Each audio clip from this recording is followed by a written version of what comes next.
This is the second part of the topic, decoding the top secrets of human nature, for easier tracking. If this is your first time encountering this content, it's best to watch the previous video, Part 1, Decoding the Truth About Human Nature, a perspective from history to modern society, to explore the essence of humanity. I'll leave the video link in the comments section. This content can help you see through the true nature of everyone around you. It's a secret manual on human nature that ancient kings were forced to learn, yet it was never passed down to outsiders. The entire video is over an hour long, filled with intense emotions, shocking revelations, and a raw exposure of the truth about human nature. If you're too sensitive, feel free to skip it. Now let's get started. Greetings to all of you from ancient wisdom. Do you think human nature is inherently good or evil? From childhood to adulthood, much of what we've been taught suggests that human nature is good.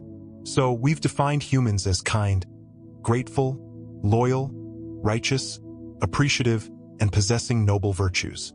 In the world of childhood, most people truly seem like embodiments of perfection. For example, the bond between teachers and students, friendships, and first loves. Back then, our relationships were largely free of self-interest. That's why you were blinded by illusions.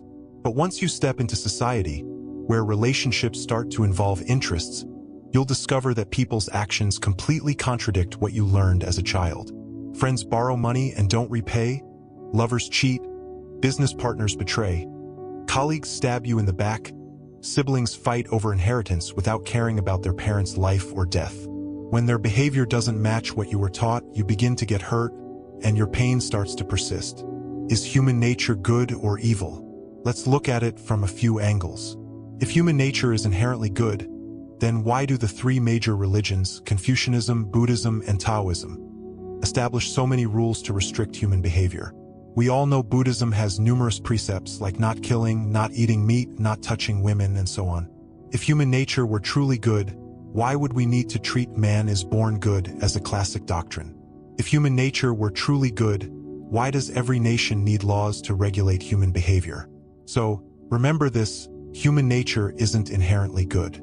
That's precisely why we need moral classics and legal systems to collectively maintain societal stability.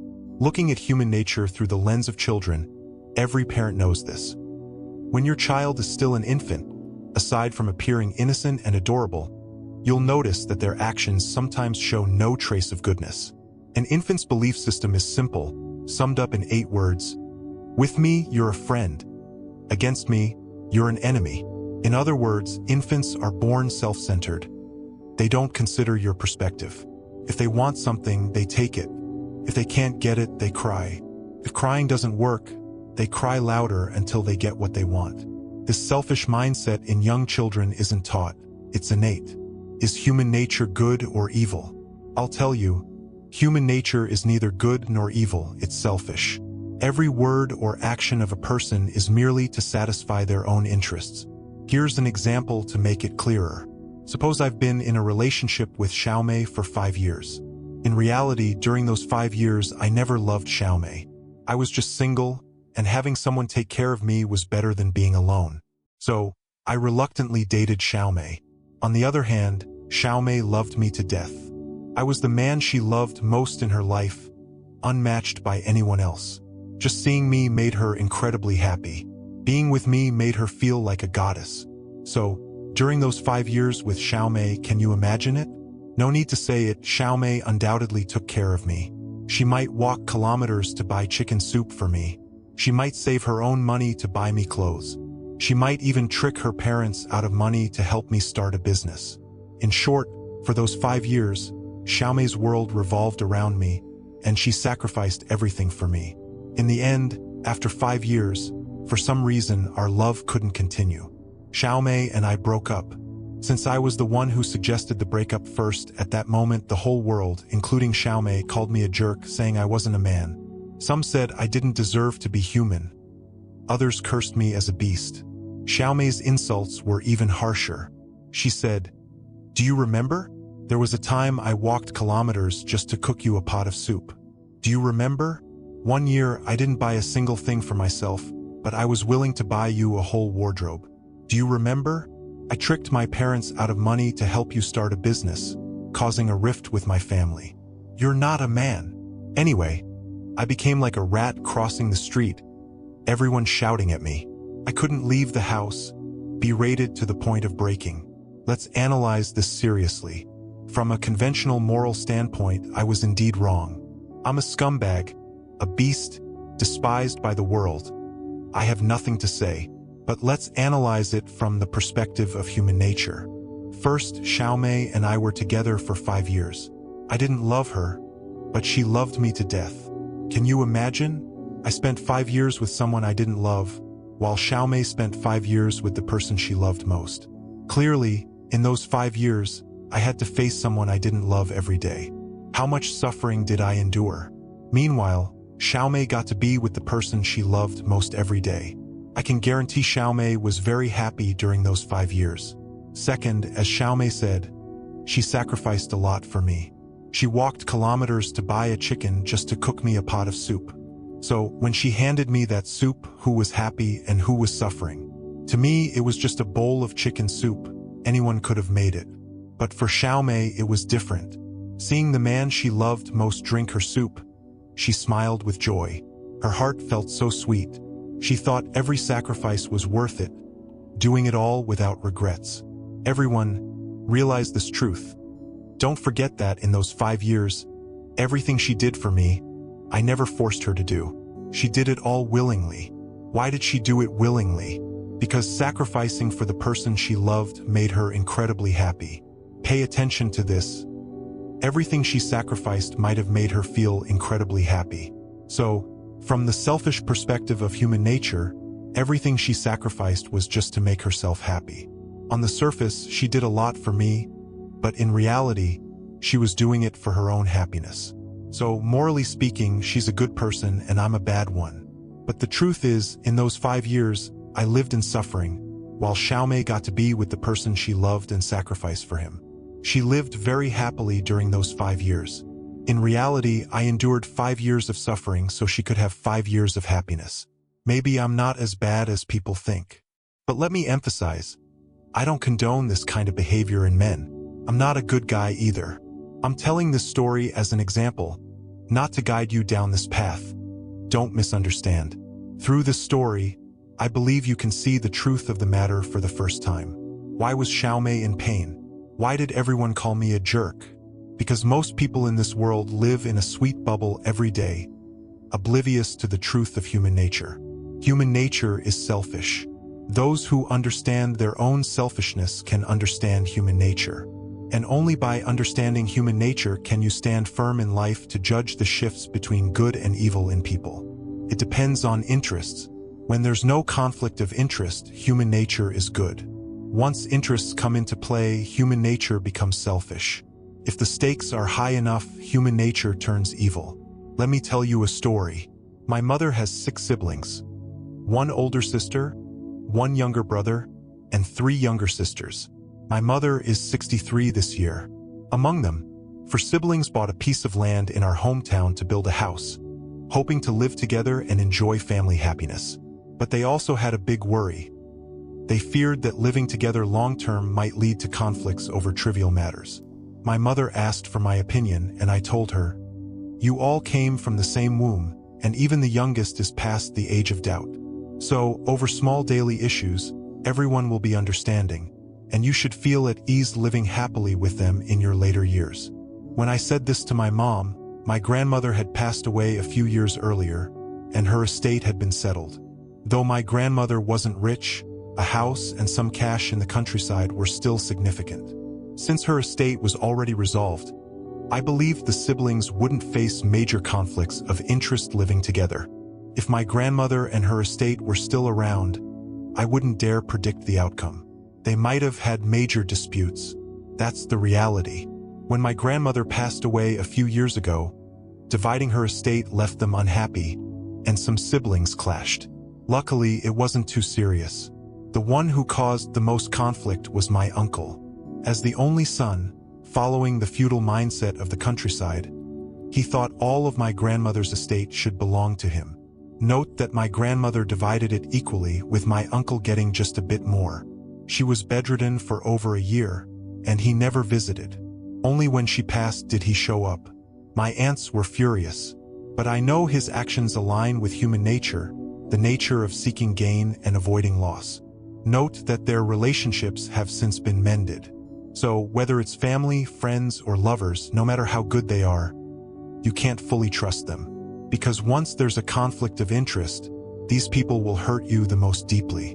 The greater the interest, the more selfish human nature becomes. And when selfishness reaches a certain level, human nature turns evil. Look at all the ancient kings fighting for power. Where's the shadow of goodness?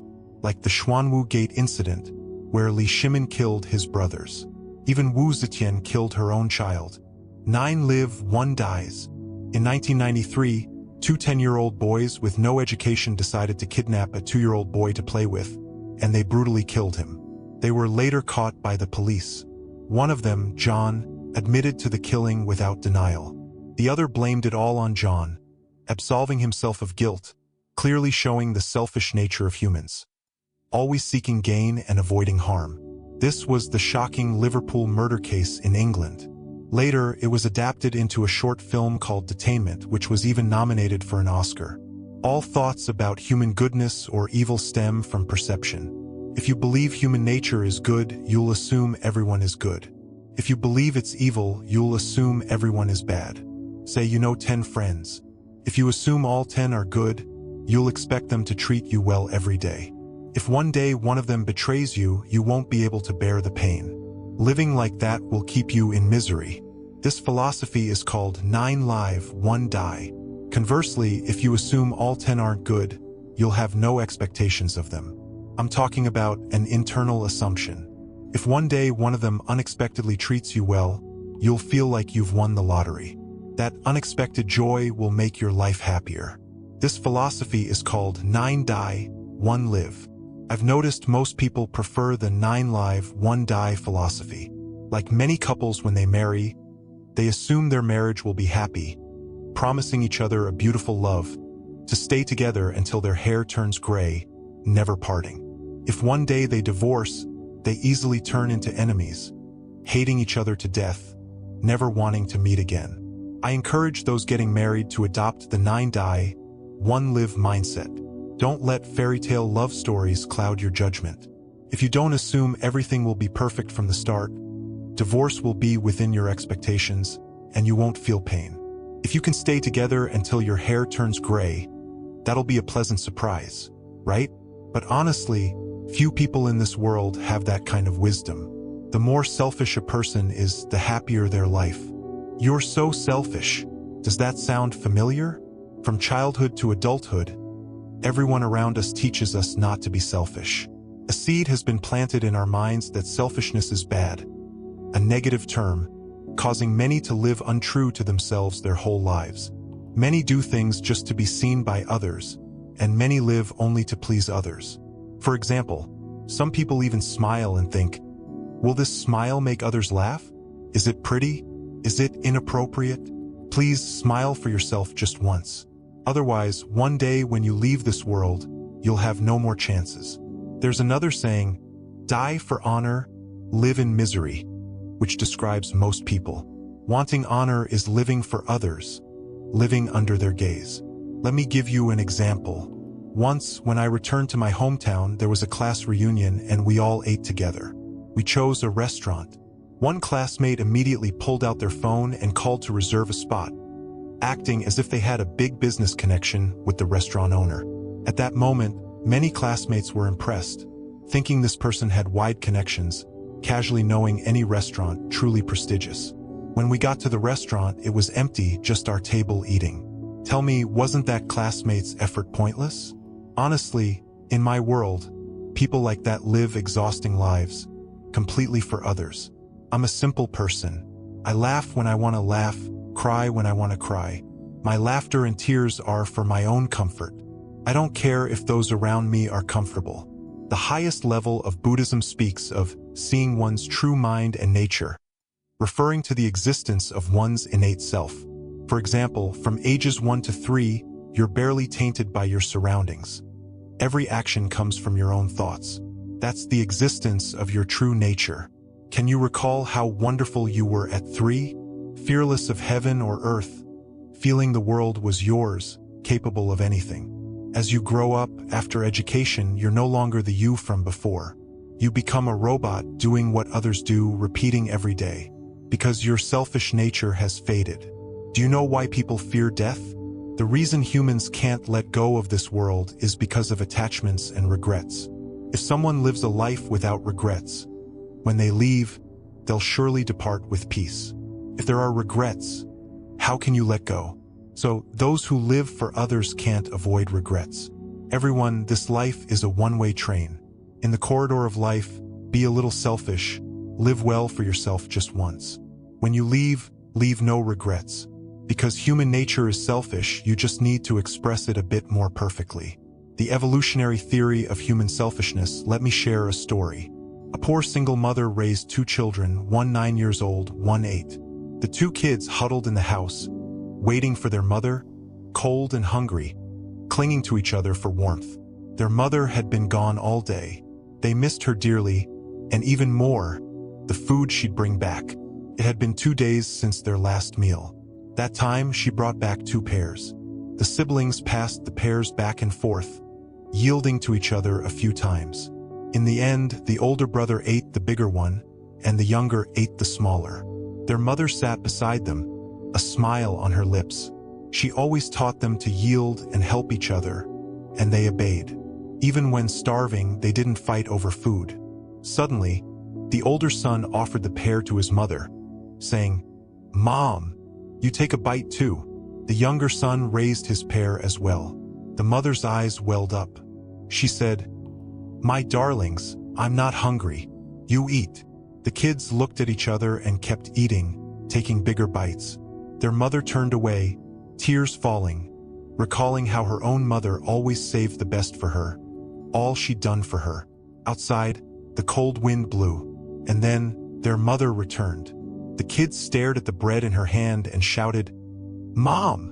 In this heartwarming story, can you see human selfishness? Can you see the kids' selfishness when they saw the bread? No matter how they're raised, human nature never changes. The analysis that follows may be harsh, but it's the truth. Human selfishness comes in 2 forms: material and emotional. Material selfishness is, men die for wealth, birds die for food. Emotional selfishness, you've likely heard this, you only care about your feelings? Have you ever thought about mine? Emotional selfishness is enjoying one's own inner joy. From the story, we see that from the moment they saw their mother, the first thing the siblings noticed was the food. Because they were truly starving.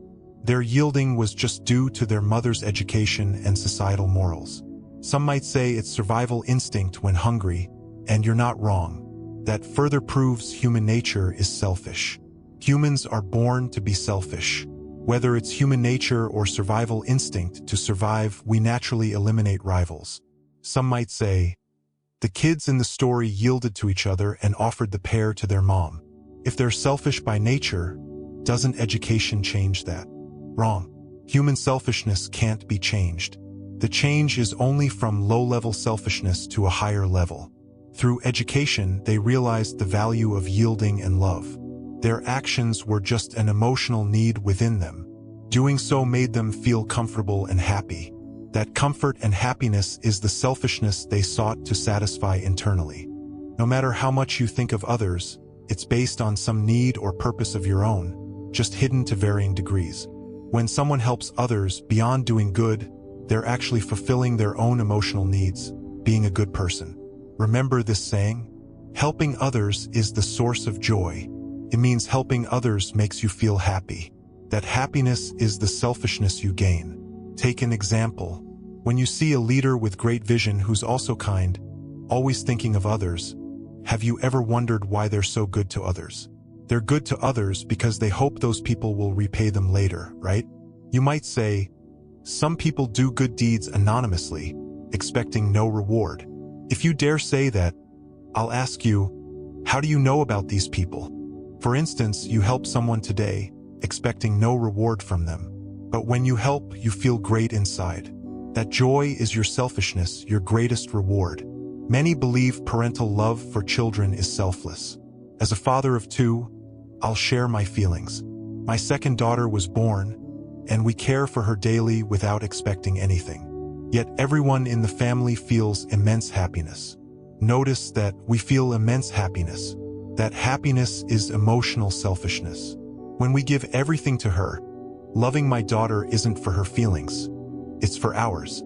Of course, this selfish love benefits the kids, no doubt about it. Recently, I experienced an event that deeply impacted my life. I want to share it for everyone to learn from. A friend's son fell ill, not a minor illness, but quite serious. As their friend, I had to visit. When I arrived, my friend kept crying. As their friend, I had to comfort her. I said, "No one wants their child like this, but crying won't solve it. Crying too much hurts your body too. I believe your son wouldn't want this either. Some believe in human goodness, others in evil. But I always believe in human selfishness." Seeing this mother cry for her child, I felt she had no trace of selfishness. I even doubted if my theory of human selfishness had flaws. Then, she said something that stunned me. "If I tell you, it'll stun you too." She said, "Chong, I get what you're saying, but when I cry it out, I feel a bit better." Everyone think about that. She said it herself. When I cry it out, I feel a bit better. She cried to feel better, still for herself. Human instinct automatically makes you selfish. Loving her child is real. Making herself feel better is also real. Making herself feel better. Ponder that phrase. When you understand it, you've gained strong control over human nature. Of course, selfishness has different levels. It's not just caring about yourself. Doing good for others, expecting future huibao is also selfishness. I hope you can reach a higher level of selfishness. Your kindness was eaten by wolves. Kindness can never satisfy human greed. You gave them your all. But when you're in trouble, if you fail to meet their expectations just once, resentment takes root in their hearts. Sun Li, a Chinese actress, supported an ungrateful person named Xiang Haiqing for 4 years. She learned about a 10th grade boy from a mountain area, Xiang Haiqing, through a program. He couldn't afford school, so she sponsored him. When he got to college, he squandered money, skipped classes, dated, and neglected his studies. When Sun Li learned of his behavior, she stopped supporting him. Unexpectedly, Xiang Haiqing turned around, wrote a long post suing her, trying to ruin her reputation. Sun Li was thrust into a storm of public criticism. She never imagined the person she'd helped with all her heart for years would turn so ungrateful. Because of this, she became afraid, no longer daring to help people easily. Now she supports stray cats and dogs instead. Gong Fei, a Chinese singer, though only a B-list artist, didn't earn high fees. To help poor students, he performed in hundreds of shows. All his earnings went to supporting poor students, 183 in total, and he donated over 300 gifts. He and his family lived in a 58-square-meter house in poverty. Their home had no valuable items. The clothes in their closet were cheap, except for a white performance outfit with some worth. In 2005, Gong Fei was diagnosed with stomach cancer, needing a large sum for treatment. But those who'd gained income thanks to his help stayed silent. Worse, while he was ill, not one person he'd helped visited him. The only ones who spoke up were students demanding living expenses. Gong Fei replied that he had stomach cancer, was in treatment, and had no money temporarily. A parent even responded, "So when will you earn money? You promised to support my child through college, and now they're only in middle school, you're abandoning them. Isn't this fraud?" This is the real-life version of the farmer and the snake. I help you with all my heart, yet you bite me back. Just one refusal, when your kindness doesn't meet their expectations, they don't think of empathy or gratitude, they think of resentment and blame.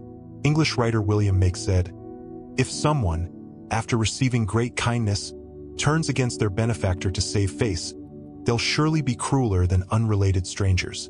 They need to prove the other's guilt to justify their own coldness and meaninglessness. Human baseness often exceeds your imagination. Feed a dog for 3 days, it remembers you for 3 years. Be good to someone for 3 years, they forget you in 3 days. Give a beggar 10 yuan daily, Then one day give only 1 yuan, they'll curse you behind your back. Give a beggar 1 cent daily. Then one day suddenly give 10 yuan. They'll be endlessly grateful, wanting to thank your 8 generations of ancestors.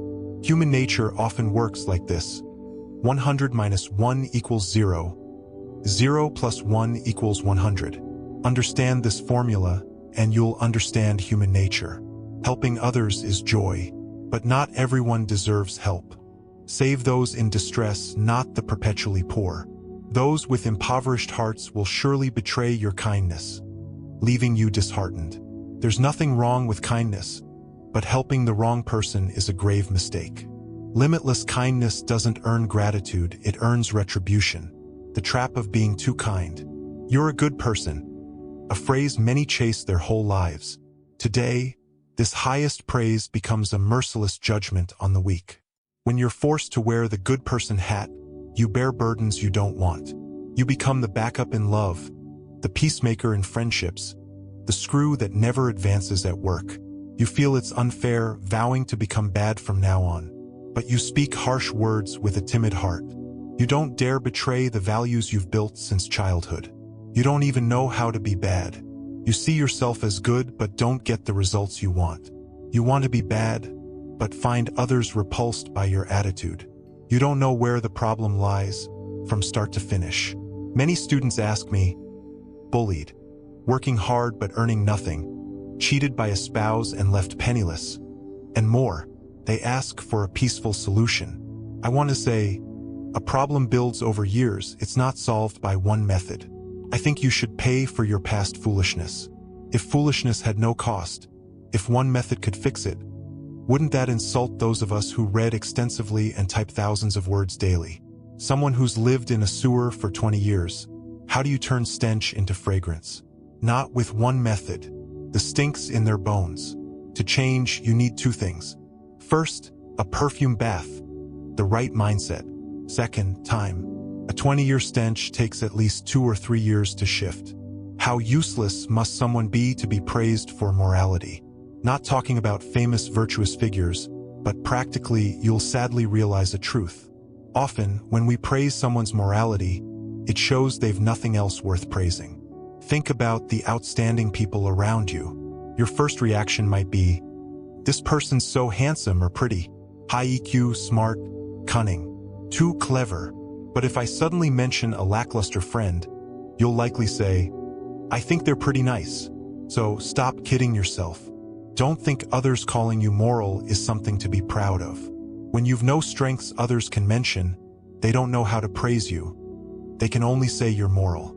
You need to decide, do you want benefits or reputation? To be a good person, prepare yourself mentally. You'll only gain reputation, not benefits.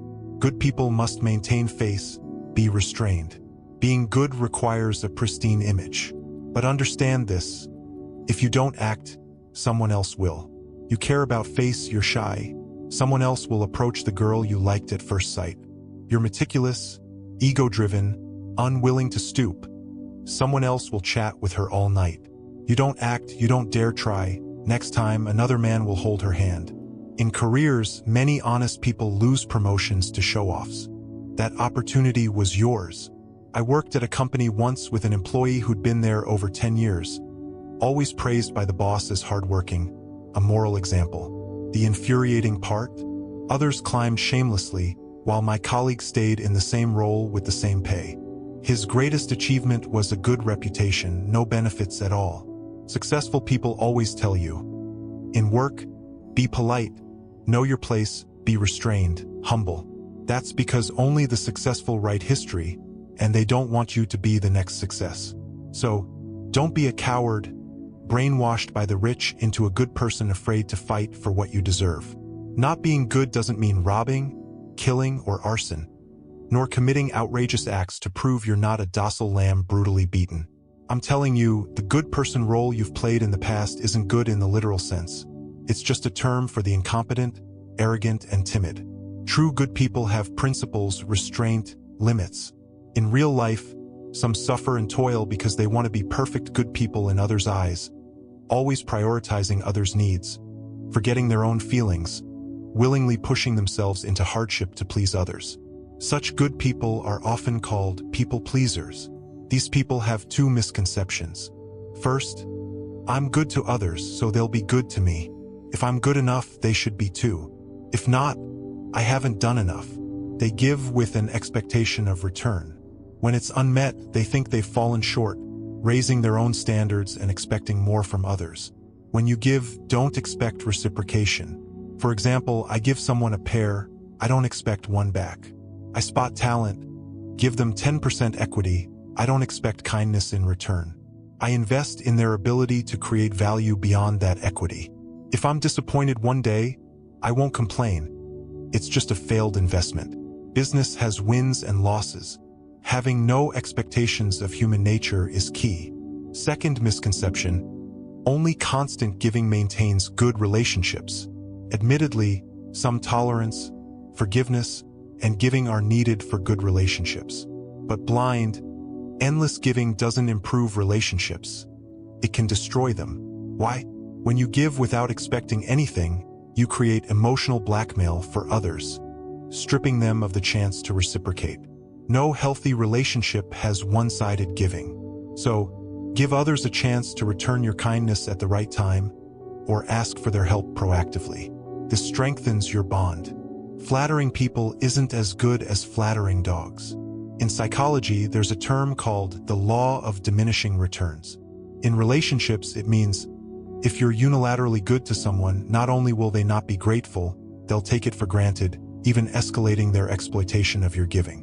Writer San Mao, in Straw Man's Diary, recorded such an event. While studying in France, her family repeatedly told her before she left, "Abroad, be tolerant, care for others, think from their perspective, take some losses, it's fine."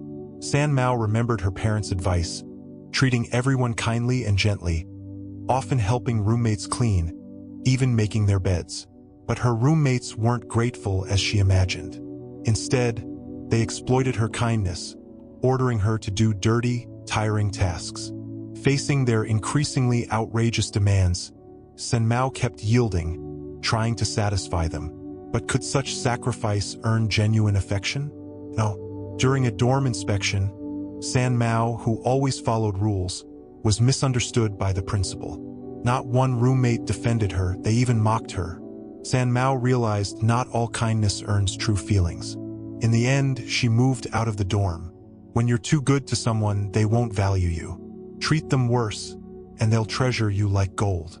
That's the strange nature of humans. Around us, many observe and read people well. They're praised for high EQ. Observing isn't bad, but overly catering to others' emotions is flattery, the people-pleasing we often talk about. Speaking of people-pleasing, it's not unfamiliar. In social interactions, we all have some of it. I had a colleague dubbed the highest EQ person in the company. He never argued with anyone. He knew helping colleagues finish work would exhaust him and cause frustration. But to be liked, he stayed up late helping them. In friendships, constant yielding only erodes your sense of self, making you weaker over time. His people-pleasing had no principles, no limits, suffering to satisfy others. That suffering was just a message. I'm so good to you. Can't you be a little good to me? That's what people-pleasers want to express. But they're afraid to say it, never daring to ask others. Instead, they never refuse others' requests. They try hard to please, desperate to be liked. But others' indifference pushes them into an abyss. People-pleasers fear conflict, bugan expressing their true thoughts or negative emotions. Gradually, they live more falsely, losing value. Afraid of being disliked, they watch others' expressions, spot their needs, and rush to meet them, reasonable or not. To fit in, you can't clash, even if it means grinding down your edges. Remember, the more you try to please others, the cheaper you become, the more inferior you feel, the less others respect you. Pleasing others harms yourself. It's the greatest violation of your worth and life. How do you change people-pleasing? I'd rather betray the world than let the world betray me.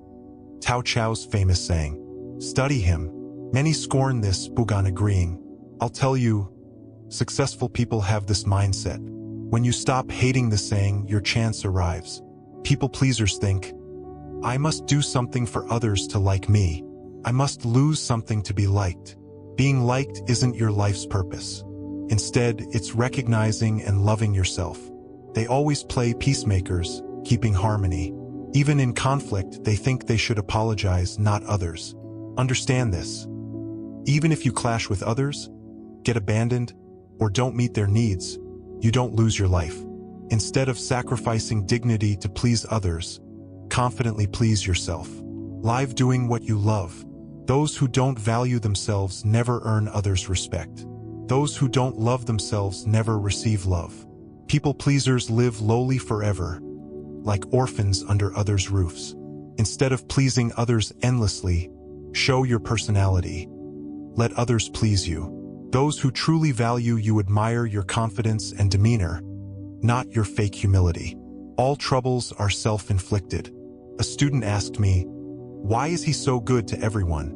But they don't appreciate him, don't respect him, even bully him. He said, teacher, why? In society, such people aren't rare. Most bring it on themselves. No outcome isn't self-caused. Why don't others value you? Because you have no principles. They say good, you say good. They say bad, you say bad. First, they might think you're easygoing. Over time, they see you as a fool. Many misunderstand EQ, always polite, Bugan offending, acting like Buddha. That's not tolerance, it's having no limits. First, they might thank you. Over time, even that's a waste. Truly skilled people are clear about love and hate. Why don't others value you? Because you don't refuse. Anything asked of you, you agree. Anything given, you treat like treasure. Over time, they see you as a trash bin, dumping wherever they can't elsewhere. Deep down, humans have a streak of baseness. Why don't others value you? Because you don't seize chances to show anger. When you should be mad, you're not. When you shouldn't, you are. Someone who never gets mad earns no respect. Someone always mad earns no fear. Timing your anger, letting people know your boundaries, marks a skilled person. Let me share a personal experience. Think it over. Actually, at first meetings, we should realize people aren't scary. Human nature is. They respect you because they don't know you, Bugan, risking anything. Over a decade ago, at a company, our department got a new manager. On day one, he was respectful, nodding hello. He didn't know me. Later, he inspected us. When he got to me, the easygoing one, he criticized and scolded me. With another colleague, he saw they weren't pushovers. In front of them, he turned into a puppy.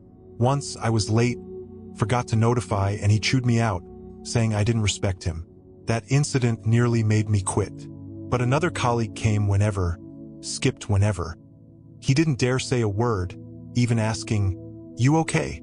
Now, writing books, that disgusting image of him still lingers.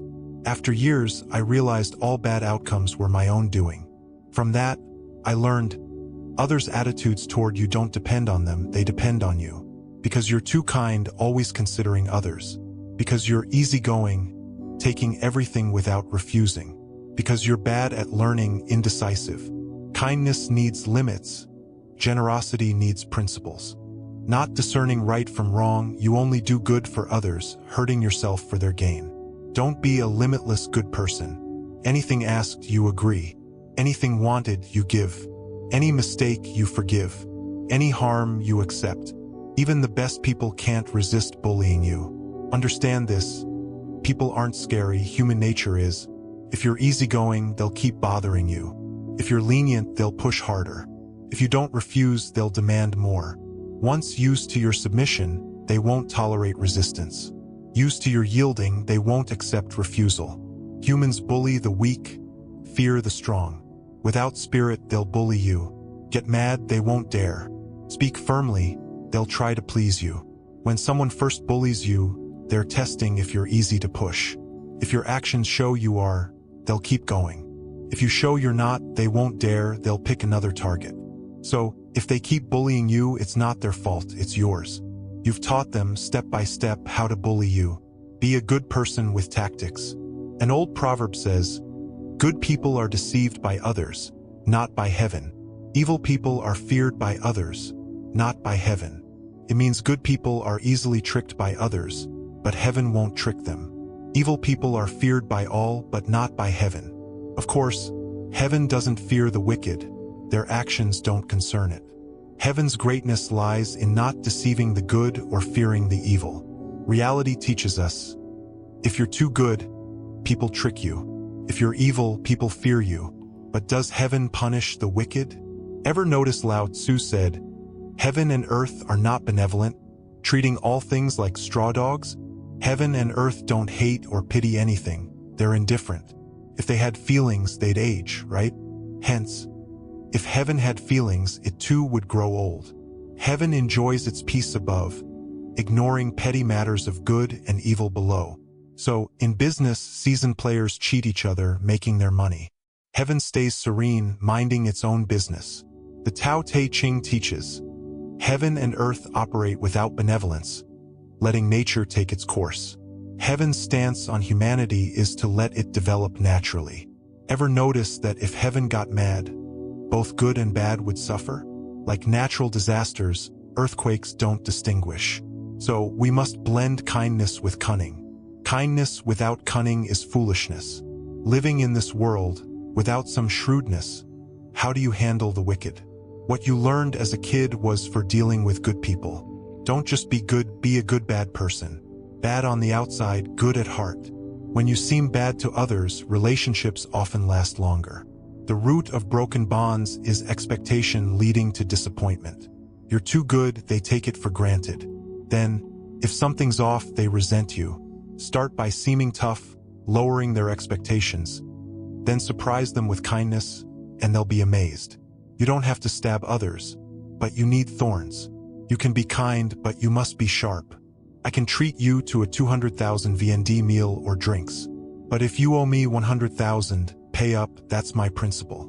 If someone orders you to buy water in a bossy tone and you do it, that water's worthless. They'll think everything you do is expected. Once that habit forms, anytime you don't comply, they'll hate you. Others' attitudes toward you are shaped by you. So what's the right approach? When they ask you to do something, don't. When they least expect you to buy water, surprise them with it. Then it has value. True contribution isn't giving because you demand it. It's giving because I want to. I can give, but you can't demand. What I give willingly, you'll appreciate. What you demand and I give, you'll see me as weak. Learn to refuse and push back. Then others start respecting you. You can't please everyone. You don't need everyone to like you. Just those who love you to love you more. Those who don't, let them go. Don't fake morality. The dumbest thing is thinking of profit inside while preaching morals outside, ending up humiliated, a laughingstock. You barely know someone, yet invite them to eat. You want to spend 200,000 VND but say, order whatever you like. They order expensive stuff and you're secretly mad. Classmates don't want to go, but you don't refuse, then can't stand their hypocrisy. Someone owes you money, you want to ask, but say, no problem, take your time. Then curse their dishonesty inside. Aren't you tired? Be simpler, realer, direct, colder. You'll be much happier. The greatest stupidity in life is wasting kindness on the unworthy. The poor eat plants and animals. The rich eat the poor. In this world, aside from the truly passionate, only two types preach morality all day. First, the sanctimonious, super smart. Second, the weak, lost, hopeless. The weak's tragic world, already so pitiful, they imagine an ideal realm to avoid more hurt, fervently preaching morality. A great figure once said, "No snowflake is pure." True, the weak are just weak. They never consider that, over thousands of years, which victor was ever spotless. They're just escaping reality. What we teach only masters grasp. Some weaklings say it's too hard, they disagree. It's not disagreement, they know they lack the ability to learn and use it. They fear others mastering this power against them, so they urge everyone to stop learning. By the weak's logic, should women's makeup be banned for raising men's crime rates? Don't hate a knife and demand no one use it. Good people use knives to save. Evil use them to harm. The drive behind morality. When the weak see our power as too strong, they fear becoming victims. So, they preach righteousness to curb its spread. When the strong see our power, they don't want others to learn it either, so they preach morality to block it. Same actions, different goals. The strong want to hoard it, studying alone in mountain caves. These two types, defenders of the way and pretenders of the way. Defenders are naive moral guardians, preaching righteousness, saving the world, dreaming of utopia. In real business battles, they live in fantasy. These clueless weaklings, summed up in 4 words, self-proclaimed noble. Their saddest trait, losing, they don't know where they went wrong. When harmed, they still forgive the strong. Oh, these people just learn 3 levels of our craft and they'd make decent money. Gandhi said famously, "A mouse has no right to forgive a cat." In business battles, they endure harassment, unpaid debts, attacks. They've no right to speak of forgiveness or tolerance. Many women hate mistresses stealing their husbands, wanting to kill the vixen. But I ask, what's the point? Kill one white vixen. Can you guarantee your husband won't cheat? Kill her, and there's still a black vixen, a red vixen. How many can you kill? Don't hate the mistress. Hate yourself for lacking strength. These defenders believe they're purer than anyone. They're better suited for mountains. Real business wars don't fit them. Funnier still, they think they're qualified to judge you, wise enough to teach right from wrong. Their minds are simple. The world's just 2 colors, black or white, light or dark. So they become messengers of light, blindingly so. Some defenders endlessly preach, hoping for a utopian world where all believe they're good, using their values to control the masses. Pretenders differ from defenders. Defenders don't grasp human nature, blindly misleading you. Pretenders understand it to exploit you. These hypocrites preach righteousness so everyone thinks they're good, then harm you easily. The worst part?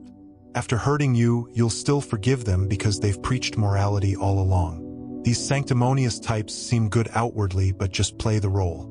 Everyone knows the slickest con artists look the most honest. They preach morality long-term to make you trust them, then strike. Look at you Buchuan in The Smiling, Proud Wanderer. For example, in business, if someone says every 3rd sentence, "Honesty is key in business. I'm straightforward. What's mine is mine, what's not isn't. Be very wary." Or a friend keeps saying, "I don't mind what you did," but honestly, they mind a lot. If they didn't, why keep saying it? Someone who doesn't mind says nothing. Or you hear, "I'm straightforward, never deceive, very moral." If they repeat it over 3 times, watch out. If someone says, "There's number 300 taels of silver buried here," there's 600 taels there. Say someone asks to borrow money, stressing, "Trust me, I won't cheat you. I'll pay next month." Are you still worried I won't?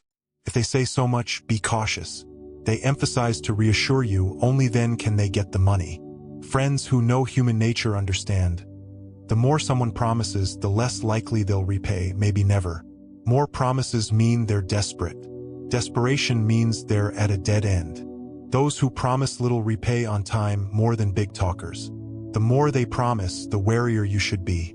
If someone keeps saying how they'll treat you well later, bring you great benefits, grand hopes, judge if they're lying by asking, in our interactions, what have they given you? Notice this, many speak beautifully. But think deeper, those who speak best act least. That's the sanctimonious type. Don't judge someone's goodness by words, judge by actions. If a man tells a woman, "Be with me, I'll give you a car," ignore his promise. See what he's given you now, then decide to trust him. Or say straight, "Give me the car first, then I'll consider." Those tricked by hypocrites often only hear sweet words, not verifying actions. Say a client claims they're friends with a big company's CEO, promising resources later, saying, "Next year, I'll buy 10,000 barrels of your product." But when ordering, they say, "Just 100 for now." Be very cautious. The bigger the gap between promise and action, the likelier they're a fraud. Good people often call themselves bad. Bad people call themselves good. Someone perfectly flawless surely has issues, flaws deliberately hidden. Someone obviously flawed is relatively realer. Open your eyes. In this world, truth-tellers often look like villains, but many villains disguise themselves as saints. Friends, if this is your first time encountering our ideas, you might find it hard to accept. I'll tell you, that feeling's right. As you learn more, you'll realize you can savor the exquisite taste of human nature's ugliness. Because what you hate is what you lack and what you need. Open the eye that sees through human nature, behold the cold world. As a kid watching martial arts films, my heart held only two figures: heroes and villains, black and white clear. Growing up, I realized the world isn't as simple as martial arts films. There are no absolutely good people, nor absolutely evil ones. Lao Tzu once said, "Water too pure has no fish." In reality, beyond black and white, there's a gray area. This gray area, it's the key to success. Why do so many people fail when starting businesses in the market? Most people, they chase inner peace, they pursue conscience. When faced with profit, they often choose morality. You can look at the dark history of Edison. He was, simply put, a businessman. Many patents, he bought them, not invented them himself. Throughout Edison's life, he was immersed in lawsuits. From that, you can understand what lies behind Edison's deeds. Abroad, it's a matter of class. Many successful people, when they appear before the public, talk about how they succeeded. But you absolutely don't believe them. What you need to learn is how they earned their first coin. Why do they say many bosses have an original sin? This original sin, it often happens when they make their first money. The venom of envy, it's in human nature. People, they'd rather accept a stranger being better than them than someone close surpassing them. Meeting a stranger who's better or far superior, they feel envy, admiration, surrender, flattery. Meeting someone close who's better or just slightly ahead, they feel jealousy, hatred, harbor malice. Most human suffering, it's not from poverty, but from seeing someone close overtake them. Uncomfortable, unbearable. This type of person, so foolish, even pigs would despise them. Let me tell a true story, one that happened in Sichuan, China. There was a couple, deeply in love with each other. Over 12 consecutive years, they endured great blows. In those 12 years, each time they had a child, within 3 years, their first 3 children died in tragic ways, either from poisoning or from delayed rescue. When they poured all their effort into caring for their 4th child, tragedy struck again. In 2008, that little one, not yet 3, passed away too. What kind of couple could endure such a horrific trial in this world? They sought help from the police. After investigating, the police ruled out accidents, confirming it was intentional murder. The final result of the investigation, the culprit, was none other than their sister-in-law. When confessing, this rural woman, with an expressionless face, said one sentence: "You kept having sons, while I only had daughters. I didn't like that." When human envy reaches a certain level, the rage that erupts within is more terrifying than you can imagine. They can discard everything, close bonds, morality, inner boundaries, just screaming, "What I don't have, you can't have either. Just because you live a bit better than me, you're already guilty." Except for parents, no one wants you to do better. Especially the closest ones, outwardly perfectly polite, mouths saying congratulations, but hearts holding knives, stabbing you in the back. The saddest thing is, after overcoming all external hardships, you're stabbed in the back by the person closest to you. The greatest enemy in life, it's not the obvious guns, but the hidden, cruel arrows from those nearest to you. Envy, greed in human nature, when pushed to the extreme, forces people to reveal themselves. You can trust people, but don't trust human nature. Humanity, it can't withstand real tests. When facing a true challenge, even you can't face yourself. Doubt, it's always safer than trust. Since ancient times, which emperor wasn't deeply suspicious? Cao Cao, Liu Bang, Zhu Yuanzhang, all willing to kill unjustly, rather than trust human nature. If the other is weaker than you, inferior to you, more miserable than you, you'll genuinely wish them well, because it's a mix of pride and pity. If they succeed before you or surpass you, you'll feel immense pain, because the victor's pride, it's gone. Your best friend fails an exam, you'll feel sad. Your best friend gets the highest score, you'll feel even sadder. Who isn't like that? That's the dark side of human nature. Don't keep praising beauty, goodness all day, unaware that you're already foolish, singing stupid songs everywhere to lecture others. Don't tell others your joys, they won't be happy, only envious. Don't share your sorrows either. They won't pity you, only mock you. Control human nature. Fearlessness brings clarity. The kingpin of Shanghai, Du Yuexing. At first, arriving in Shanghai, he was just a poor, frail teenager, a servant in the famous mansion of Huang Jinrong, the Green Gang boss back then. So how did this ordinary teenager become the lord of Shanghai's Bund? Because Du Yuexing discovered the secret of human nature. Once, the Huang mansion was robbed by a thief. The master wanted a servant to chase the robber, but no one dared, knowing whoever dared rob the Huangs must be a fierce, ruthless bandit. In the end, by chance, the master called Du Yuexing to pursue, and naively he chased alone. Unexpectedly, he caught the thief. Facing the robber, Du Yuexing was terrified. In that moment of confrontation, under the moonlight, he saw a great secret of this world. On the thief's face, it was utter panic. The robber thought, surely this guy must be a top killer from the Huangs to dare chase alone. In that peak of panic, in a flash, the robber was caught by Du Yuexing. Fear, fear, fear. Du Yuexing as if awakened.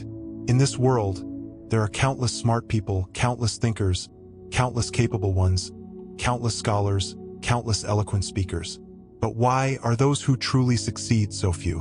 Why is that?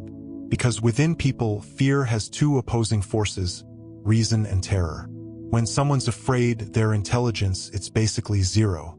That night, Du Yuexing, on Shanghai's long, cold, empty streets, finally understood this world. In the Huang mansion, there were many brave heroes like painted dragons and carved tigers. In truth, all were paralyzed by fear, not one daring to fight the robbery, simply because they were too scared, too worried. Even the robbers, they too feared death, feared being found by the Huang's fearless assassins. Turns out, this world, it's a world of cowards. Du Yuexing laughed. Well then, if everyone's so afraid, what do I have to fear? Before, he thought himself too small, unsure of his future, filled with confusion. Now he understood. In fact, everyone, they're just as confused as he was. And because of that confusion, their wisdom dims. Everyone, they crave a strong figure to emerge, to point the way, make decisions for them. And they just follow, doing whatever that person says. So, with so many longing for a strong leader, why not become that strong one myself? This world, it's the bold who rule the timid, the sky bold who rule the bold. Finally, after reading this analysis and decoding of human nature, ordinary people, they'll struggle to accept it. But the wise, they'll find it fascinating. They might say this isn't the righteous path, yet in their hearts they can't let it go. They might use these tactics to climb to the top of the food chain. Human nature, it's not exactly good, nor exactly evil. It's not beautiful nor ugly. Human nature, it's like a knife. Criminals use it to kill, doctors use it to save. As they say, one thought becomes Buddha, one thought becomes demon. The distance between Buddha and demon, it's just a single thought.